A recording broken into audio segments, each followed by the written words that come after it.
She was the youngest self-made female billionaire in history. She had a net worth of $4.5 billion. She wore black turtlenecks just like Steve Jobs. And it was all a lie.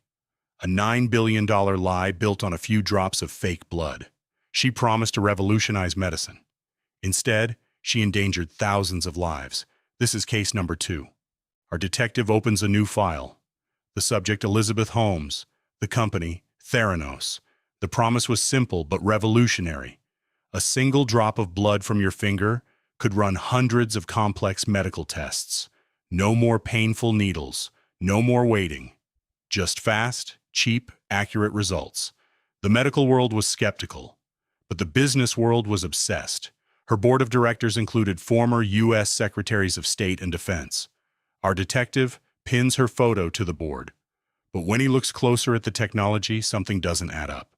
The magic machine was called the Edison. It was supposed to be the size of a desktop computer. But our detective finds the first red flag. The Edison didn't work. It couldn't process the blood samples. It kept breaking down. So, what did Holmes do? She secretly bought standard commercial blood analyzers from Siemens, modified them, and ran the tests on those. But she couldn't show investors the real machines. So she faked the demos. When Walgreens and Safeway executives visited, the lab was rigged. The detective uncovers the paper trail, falsified data, doctored reports, and a culture of extreme secrecy.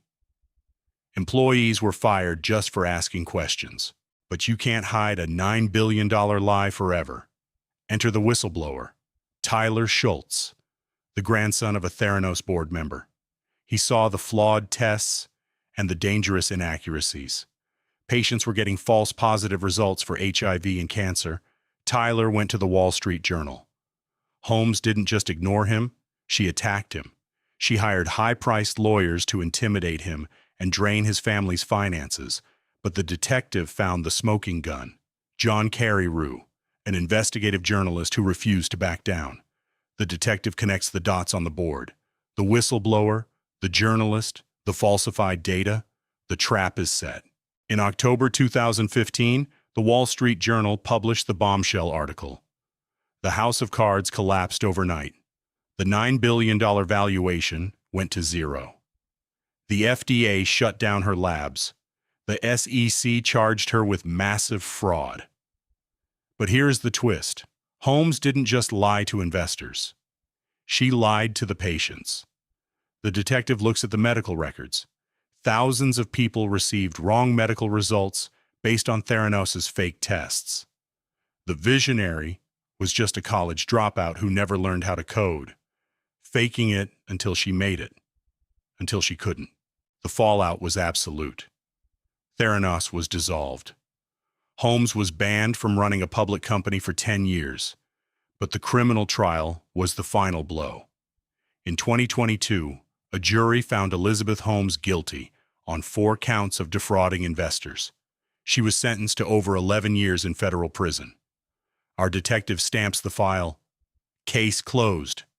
The turtlenecks are gone. The empire is gone. But the question remains. How did the smartest people in the room miss the obvious?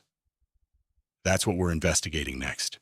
Next time, a crypto king who lived in a penthouse, played video games, and stole $8 billion from his own customers. Case number 3, the $8 billion Ponzi.